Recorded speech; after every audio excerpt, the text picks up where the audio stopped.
Xin chào quý anh chị. Khanh đang ngồi trên chiếc xe Volvo XC90 phiên bản T8 Recharge. Thì video này Khanh muốn gửi đến cho quý anh chị là những cái thông tin về màn hình và cách sử dụng màn hình của xe Volvo XC90 nói chung. Tại vì bản Recharge và cái bản T8 Recharge và bản B6 thì giống nhau hoàn toàn về các cấu trúc, cũng giống như thông tin ở phía trong đồng hồ táp lô. Các cái xe này thường quý anh chị mua về, Khanh làm video này với mục đích đó là muốn gửi cho quý anh chị, gửi cho tài xế của mình dùng. Tại vì Khanh thấy đa số quý anh chị mua XC90 toàn là các ông chủ hết và đều có tài xế riêng. Nhưng tài xế mà có hiểu biết về tiếng Anh rất là ít. Đa số các anh tài xế thì ở mức độ cơ bản, đọc viết bình thường đó, đa số thành ra cái việc mà sử dụng cái ngôn ngữ trên cái xe Volvo XC90 và các xe Volvo nói chung thì nó sẽ gặp một trở ngại, không biết thao tác, cũng giống như là không biết các tính năng này như thế nào. Thì video này Khanh gửi đến cho nhà mình để nhà mình có thể gửi tận tay cho anh tài xế, để anh tài xế có thể là tự vọc đó, để anh chị yên tâm hơn. Mình chỉ cần ngồi sau đây, ngồi phía sau và mình làm việc thôi.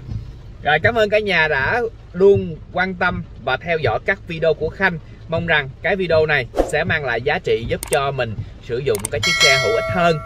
Và các cái xe Volvo XC90 hiện tại bên Khanh phân phối thì nó có tổng cộng là hai loại động cơ. Đó là động cơ T8 là giá 4 tỷ 490 triệu và động cơ B6 giá 3 tỷ 950 triệu. Còn chi phí lăn bánh thì quý anh chị có thể coi trên màn hình giúp dùm Khanh. Đó, chi phí lăn bánh tại thành phố Hồ Chí Minh và tỉnh thì nó sẽ rẻ hơn 19 triệu nha. Rồi, nếu cả nhà hỏi về chương trình mua xe trực tiếp có thể liên hệ số điện thoại của Khanh 0788 555 444. Khanh sẽ giải đáp thông tin rõ ràng hơn về chương trình. Các xe Volvo bán ra được bảo hành 3 năm không giới hạn km. Ngoài ra trên cái chiếc xe Volvo còn được bảo dưỡng 3 năm miễn phí. Có nghĩa là trong 3 năm quý anh chị chạy có giới hạn 60.000 km thì sẽ không tốn bất kỳ một chi phí tiền công, tiền vật tư thay thế bảo dưỡng nào hết. Chúng ta chỉ cần đổ xăng và chạy thôi. Và quý anh chị lưu ý bình ắc quy trên xe thì nó có một cái bình ắc quy nhỏ thì nó sẽ bảo hành là 1 năm thôi và có giới hạn là 20.000 km. Thì cái bình đó nếu mà bị hư trong thời gian sau 1 năm thì mình bắt buộc mình phải bỏ tiền ra để mình thay thế nha. Nó không bảo hành chung với cả chiếc xe, riêng phần bình thôi. Rồi, bây giờ Khanh sẽ đi vào chi tiết để Khanh dịch cái màn hình, chuyển ngôn ngữ tiếng Anh qua tiếng Việt để quý anh chị có thể thao tác, quý anh chị tài xế có thể thao tác. Rồi, đây là giao diện của cái Volvo XC90. Thì Khanh đang ngồi trên phiên bản T8 Recharge, có nghĩa là xe phiên bản động cơ điện. Thì động cơ điện và động cơ xăng có giao diện hoàn toàn khác nhau, nhưng nó khác nhau một tí xíu là ở cái phần ghế. Đây, cái phần ghế của phiên bản Recharge thì sẽ có thêm chức năng là massage, nhưng phiên bản B6 thì sẽ không tính năng massage nha. Và có thêm một cái nữa, đó là trong cụm đồng hồ. Đây, phiên bản Recharge thì nó sẽ có thêm một cái số ở đây. Đây, quý anh chị thấy số 5 không ạ? Recharge có nghĩa là nó sẽ sử dụng bằng động cơ điện. Thì động cơ điện này quý anh chị có thể sạc tại nhà hoặc là sạc bằng động cơ. Mình không cần phải quan tâm đến chạm sạc nó như thế nào, cũng không cần quan tâm đến là có nhớ cắm điện hay không cắm điện, bởi vì khi mà hết điện thì động cơ xăng nó sẽ sạc điện cho cái ắc quy, sạc điện cho cái pin này.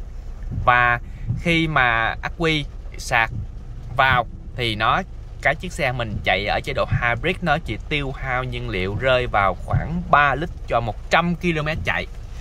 Đó. Còn nếu quý anh chị chạy hoàn toàn bằng điện, sau khi mình sạc tại nhà là bình nó đầy thì có thể đi được bán kính là 50 km với vận tốc trên 180 cây/h, có nghĩa là chạy thuần điện hoàn toàn như một chiếc xe điện luôn.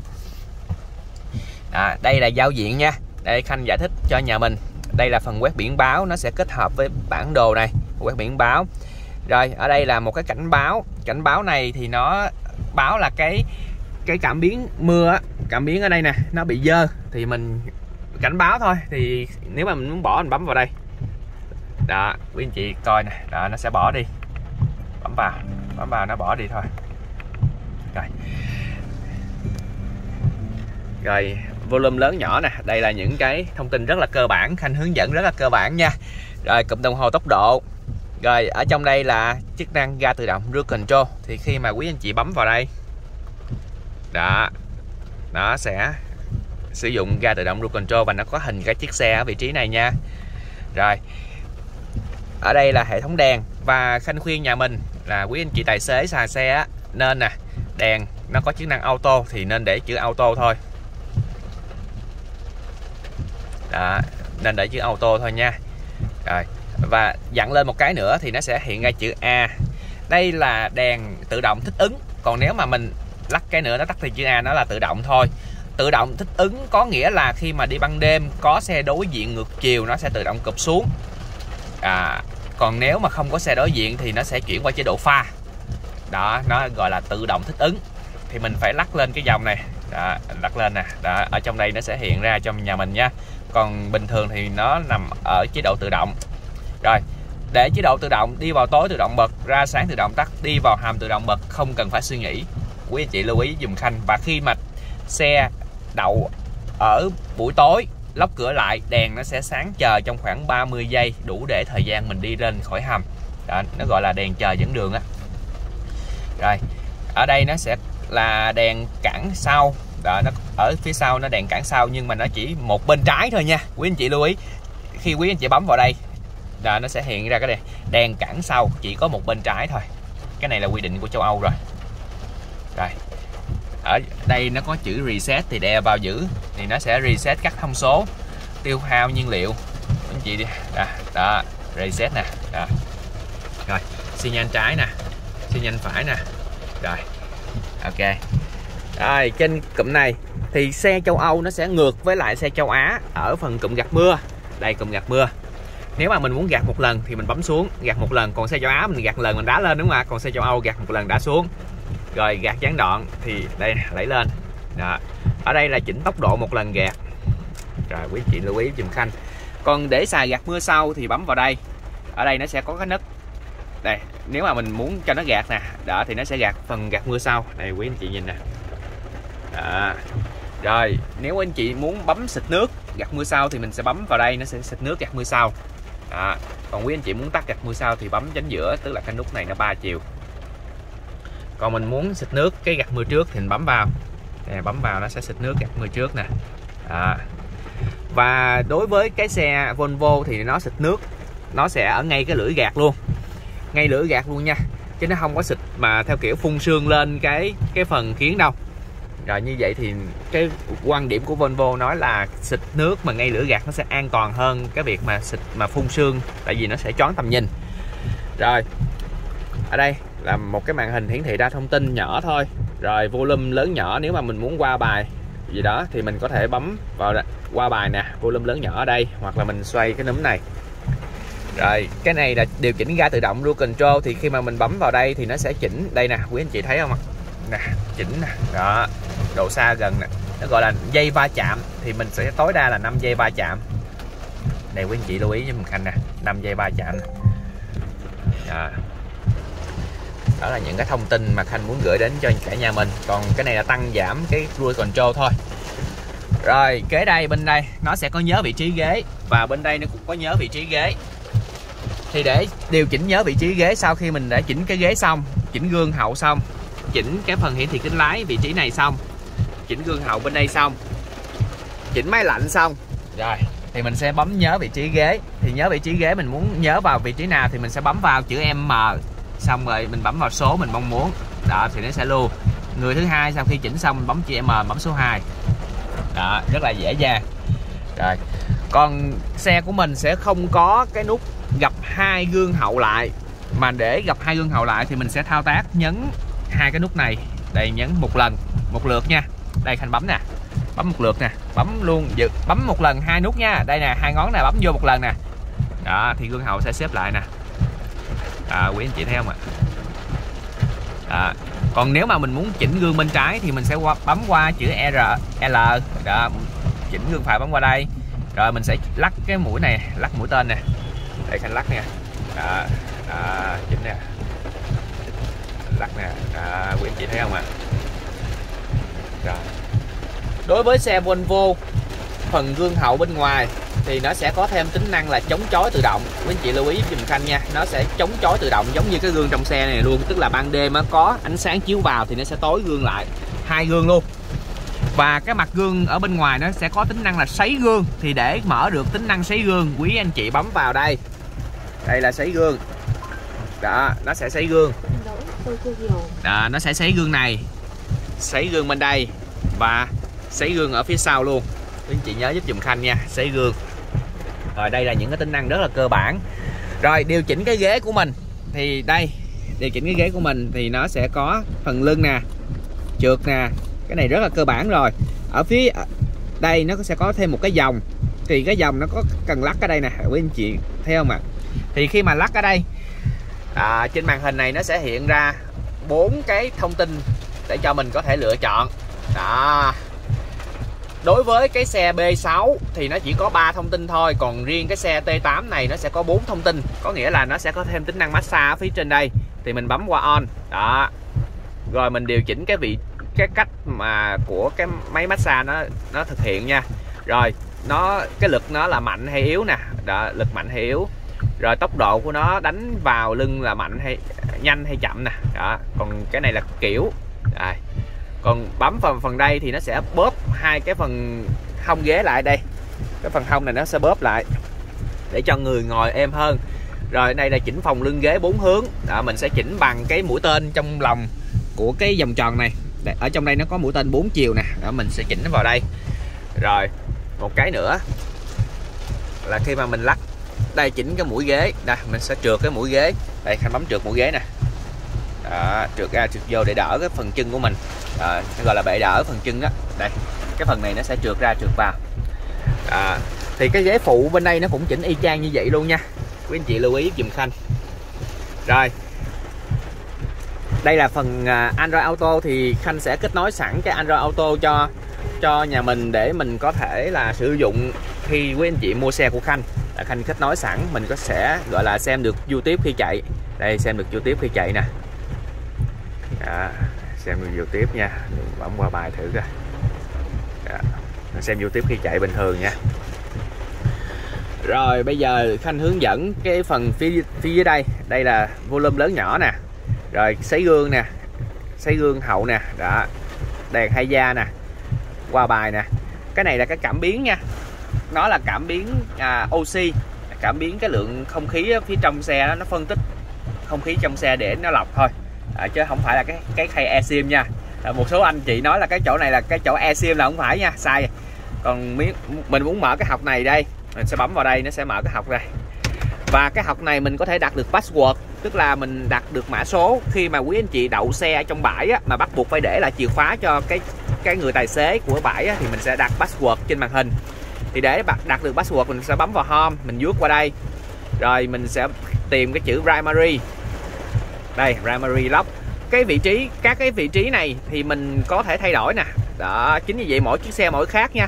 Thì Khanh nói cái chữ primary lock thì quý anh chị tìm trượt lên trượt xuống, tìm giúp dùm Khanh coi nó nằm ở vị trí nào nha. Rồi, mình đặt password thì khi mà đặt password cái học này sẽ không mở ra được nha. Rồi.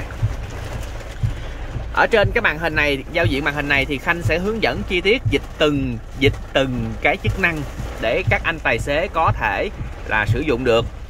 Đầu tiên mình sẽ bấm vào home đây.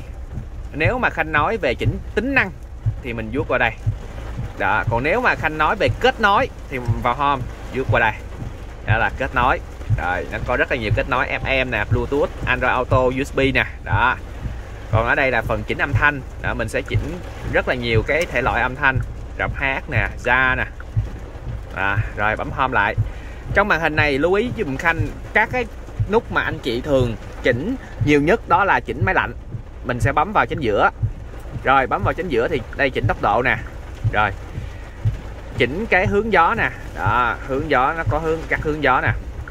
Rồi chỉnh lọc gió trong gió ngoài nè. Đó, còn AC này thì lúc nào nó cũng bật hết, nhớ giúp dùm Khanh. Còn nếu mà tắt chị thì nó sẽ ra hơi nóng nha. Quý anh chị đôi khi lao màn hình người nó chạm vào đây thì nó sẽ tắt đi cái AC thì nó sẽ ra hơi nóng đó. Rồi đây tốc độ nè. Rồi mình muốn chỉnh nhiệt độ bên nào thì mình bấm vào đây.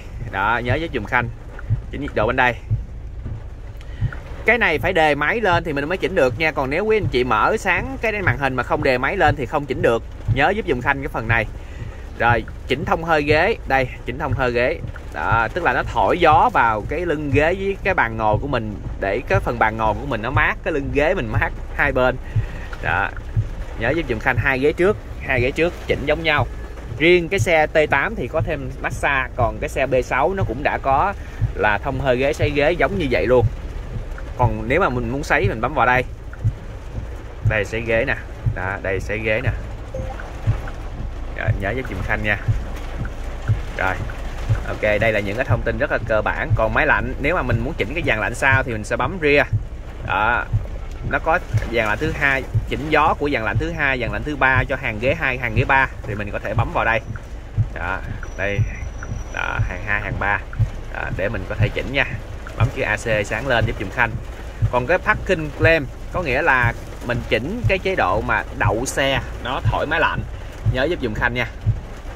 Rồi nó có chỉnh timer nè, cái này gần như mình không cần phải quan tâm đâu. Rồi bây giờ Khanh nói về những cái tính năng an toàn. Hold có nghĩa là đối với xe động cơ T8 Recharge này nó sẽ cho mình giữ điện, giữ lại không giảm điện xuống nữa để mình đi vào nhà không bị mùi. Rồi đi vào những cái khu mà bắt buộc phải sử dụng bằng xe điện, không được đi vào xe xăng. Việt Nam mình thì gần như không xài cái này. Mà quý anh chị chỉ có xài duy nhất là nếu mà mình đi về nhà, mình ve vô nhà mình sợ bị mùi á thì mình sử dụng bằng chế độ điện. Đó thì cái xe của mình không cần phải hold đâu. Rồi bấm chữ sạc có nghĩa là quý anh chị dùng, mình muốn là chủ động trong cái việc sạc cái dùng động cơ xăng để sạc vào pin, chủ động nha, chứ có nghĩa là mình thay vì là mình chạy bình thường thì nó cũng tự sạc, nhưng mà mình muốn nó chủ động sạc hơn thì mình bấm vào chữ sạc, thì lúc đó cái động cơ xăng nó sẽ dùng một phần động năng của động cơ xăng để nó sạc điện cho cái động cơ pin. Rồi cái này là cảm biến, cái này là hệ thống giữ làn đường, thì bấm vào đây đó, quý anh chị sẽ thấy bấm vào hệ thống giữ làn đường nè, nó sẽ có cái hình ở đây do Khanh đậu nha, lane keeping. Rồi cái này là hiển thị kính lái nè, khi mà Khanh bấm vào đây nó tắt nè, mở nè, tắt mở nè, đó nhớ giúp dùm Khanh. Còn cái này là cảnh báo phương tiện cắt ngang, cái này là quét biển báo, khi Khanh bấm tắt thì cái phần quét biển báo nó tắt đi. Đây đó, nó quét biển báo, có phần quét biển báo nó sẽ hiện cái dòng biển báo ở đây nè, biển báo giao thông á. Rồi camera 360 độ. Rồi. Trong camera 360 độ CTA là nếu mà mình ve ở Việt Nam thì nên tắt cái CTA trước khi ve, tại vì CTA nó sẽ phanh xe lại, tức là nó sẽ, nếu có gặp vật cản nó sẽ phanh lại, mà phanh lại là tất cả từ tài xế cho tới người ngồi trong xe ai cũng giật mình hết, thì nếu ở Việt Nam thì nên tắt. Rồi còn park in park out này, chế độ đổ xe tự động song song và vuông góc thì Khanh đã làm một video rất là cụ thể cái này rồi, thì mình có thể coi lại video giúp dùm Khanh nha. Rồi đây park in park out thôi. Rồi bấm cái này thì cái phần lưng ghế ở phía sau nó sẽ gặp lại. Đây Khanh bấm nè, Khanh bấm cho nhà mình coi này nha. Đó, nó sẽ gặp lại. Ở nhà mình thấy không ạ? Rồi cái head up display adjust, tức là mình sẽ điều chỉnh cái gọi là lên xuống của cái hiển thị kính lái ở đây. Khi mà mình bấm vào thì nó sẽ hiện ra một cái ô vuông. Đấy, cái thấy ô vuông mình sẽ bấm ô vuông chạy lên chạy xuống nè. Đó.